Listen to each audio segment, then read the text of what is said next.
নতুন বাংলাদেশে, আশার বাংলাদেশে আমরা আছি, তাই তো? তবে আমি স্বাধীন বলব না। কারণ আমি আগেই বলেছি, স্বাধীন হওয়া সম্ভব না।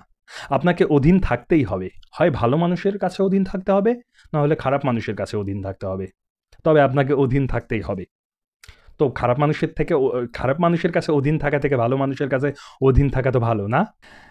গতকাল আমি একটা জিনিস চিন্তা করতেছিলাম, ইস!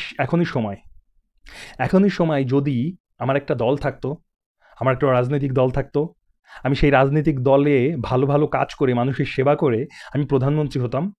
এই নিয়ে আমি চিন্তা করতেছিলাম, ইস যদি হতো। এখন তো ভোট হবে, ভালো, আমরা সবাই আশা করতেছি যে লিগ্যাল ভোট হবে।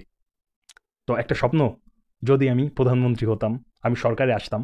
এরকম চিন্তা করতে করতে হঠাৎ আমি চিন্তা করতেছি যে ভাগ্যিস আমার সেই যোগ্যতা নাই, প্রধানমন্ত্রী হওয়ার বা সরকারে আসার ভাগ্যিস সেই যোগ্যতা নাই। কারণ কি জানেন? আমি যদি ওরকম হতাম, আমি যদি সরকারে যেতাম, তাহলে আমাকে পালাবারও সুযোগ দিত না। আমাকে পদবিষ্ট করে মেরে ফেলত। আমি বলি কেন? আমি সরকারের হয়ে প্রথমেই সেফ ফুড নিশ্চিত করতাম। তো সেফ ফুডের জন্য যে ভেজাল খাবার আছে, যে প্রিজারভেটিভওয়ালা খাবার আছে, এগুলো এগুলোর থেকে মানে এগুলোর উপর অ্যাকশন নিতাম।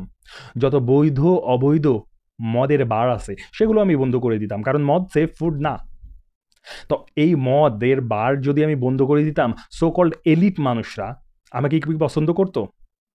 অবশ্যই না। কারণ তাদের রাতের ঘুম আমি হারাম করে দিতাম। বিশ্বাস করেন, সো কল্ড এলিট পার্সন, সবাই না, তবে বেশিরভাগ এলিট পার্সনদের এই মদ না খেলে রাত্রে ঘুম আসে না।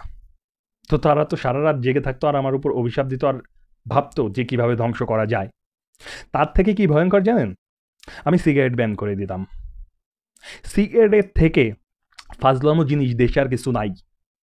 এই সিগারেটের প্যাকেটে লেখা থাকে এটা মৃত্যু ঘটায়, এটা স্ট্রোকের কারণ, এটা ক্যান্সারের কারণ, এটা লিখে দেয়, আরও অন্য জিনিস লেখে, এটা লিখে দেয়, শেষ, এটা বৈধ হয়ে গেছে, বৈধভাবে বিক্রি করা যায়। তাহলে অন্যান্য নেশাদার দ্রব্য কি দোষ করছে? ওগুলো এভাবে ওয়ার্নিং দিয়ে তো করা যায় না, বেচা যাবে, বৈধ হয়ে যাবে। তাহলে তাহলে সিগারেটও ব্যান করতে হবে। আর সিগারেট ব্যান করার পর একদম স্কুলের স্টুডেন্ট থেকে শুরু করে একদম সিনিয়র সিটিজেন পর্যন্ত মানে পাগল হয়ে যেত, ডাইরেক্ট পাগল হয়ে যেত। আমার তো মনে হয় 80% মানুষ, বিশেষ করে ছেলেরা, 80% ছেলেরাই, 100 জনের ভিতর 80% ছেলেরাই চেইন স্মোকার। যদিও গুগলে সার্চ দিলে আরেকটু কম দেখা যায়, তবে আমার বিশ্বাস যে 80% ছেলেরাই একটা বয়সের পর থেকে একদম বুড়া পর্যন্ত চেইন স্মোকার। তো এত কোটি কোটি মানুষ আমাকে কি ছাড়তো? আমাকে ছাড়তো না। একদম ধ্বংস, ওই সময় ধ্বংস, আর কিছু করাও লাগতো না। তারপরেও যদি আমি বেঁচে যেতাম, আমি বড় বড় ব্যবসায়ীরা আমাকে ধ্বংস করে দিত। কারণ কি জানেন? আমি একটা সেক্টরে একটা অনেক বড় ব্যবসায়ীর থেকে ওই সেক্টরটায় যাতে অনেকে ব্যবসা করতে পারে, কম্পিটিশন তৈরি হয়, আমি সেই ব্যবস্থা করতাম। তো যেই সেক্টরে কম্পিটিশন তৈরি হতো, একজন অনেক বড় ব্যবসায়ী সেই সেক্টরে থাকতো না।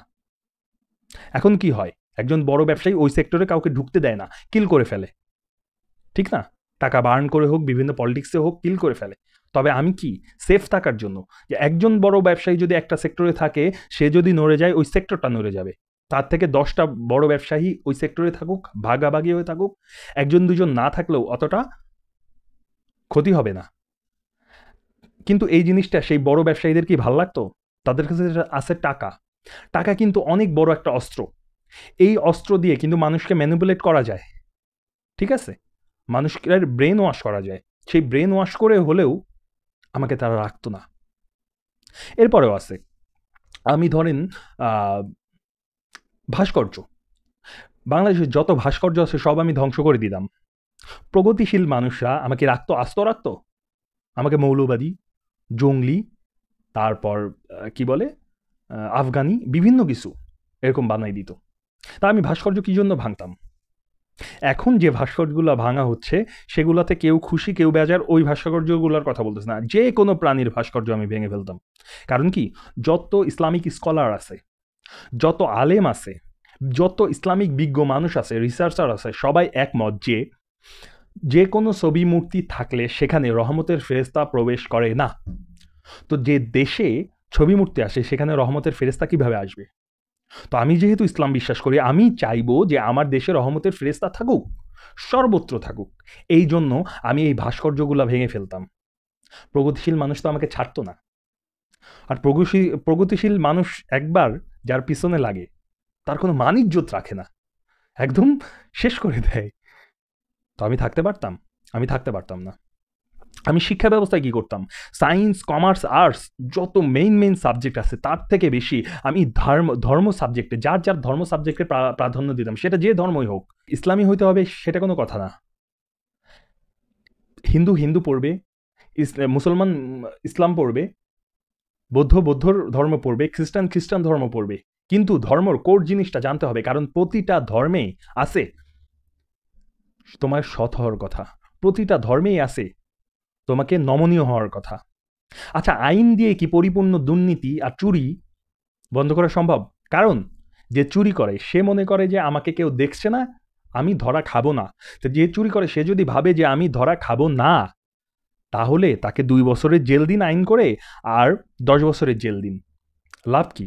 সে তো চিন্তা করতেছে আমি তো ধরাই খাবো না, আমাকে তো কেউ দেখতেছে না দুর্নীতি করতে। সে ভুল, তবে সে তখন মনে করে যে আমি কখনো ধরা খাবো না। তবে তার ভিতর যদি ধার্মিক মূল্যবোধটা আসে, সে জানবে যে আমি যতই লুকে আমি পাপ কাজ করি, যতই লুকে আমি চুরি করি, দুর্নীতি করি, সৃষ্টিকর্তা কিন্তু আমাকে দেখতেছে। তার মধ্যে ধার্মিক মূল্যবোধ থাকলে সে কি করবে? চুরি করবে? তা এইসব আমি যখন এই সায়েন্স, কমার্স, আর্টস বিভিন্ন বড় সাবজেক্ট, কঠিন সাবজেক্ট, এর উপরে ধর্মকে রাখবো, ধর্ম সাবজেক্টকে এর উপরে রাখবো, শিক্ষিত যে রিসার্চার, শিক্ষিত যে সমাজ, ওভার শিক্ষিত যে সমাজ আমাকে কি রাখবে? আমাকে রাখবে না। তাদের পেটে গ্যাস্ট্রিক হয়ে যাবে, ডাইরেক্ট গ্যাস্ট্রিক হয়ে যাবে। এই জন্যই আমি ভাবতেছিলাম ভাগ্যিস আমার যোগ্যতা নাই ওই পর্যায়ে যাওয়ার। যদি যোগ্যতা থাকতো তাহলে খুব খারাপ হতো। আর এগুলো হবে কি জন্য জানেন? এগুলো হবে কারণ আমরা গড়ে 60 থেকে 70% ভালো, গড়ে। যেমন আমরা কেউ নামাজ পড়ি কিন্তু সুদ খাই না, আবার নামাজও পড়ি না। আবার নামাজও পড়ি, সুদও খাই না, কিন্তু দেখা যাচ্ছে অন্যের ভালো চাই না। এরকম বিভিন্ন কিছু না কিছু দিক দিয়ে আমাদের খারাপ দিক আছে। এজন্য আমরা পরিপূর্ণ ভালো মানুষ না। আমরা 60-70%, আমি ধারণা করতেছি 60-70% ভালো মানুষ। তো আমাদের 60-70% ভালো মানুষের যদি 95%, 98%, 100% তো সম্ভব না। এরকম 95-98% ভালো মানুষ যদি আমাদের সরকার হয়, তাহলে আমাদের পেটে গ্যাস্ট্রিক হয়ে যাবে। হ্যাঁ, আমরা সহ্য করতে পারবো না, আমাদের হজম হবে না। এই জন্য আমাদের জন্য 60-70% ভালো মানুষই দরকার।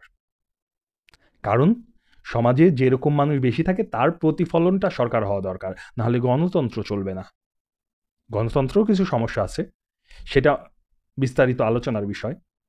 তবে যে গণতন্ত্র আছে সেই গণতন্ত্রে মানুষ যেরকম, সরকারকে ওরকমই হতে হবে। তাছাড়া কিন্তু চলবে না। সরকার বেশি ভালো হলে চলবে না। আমরা যেরকম ভালো সেরকম ভালো হইতে হবে।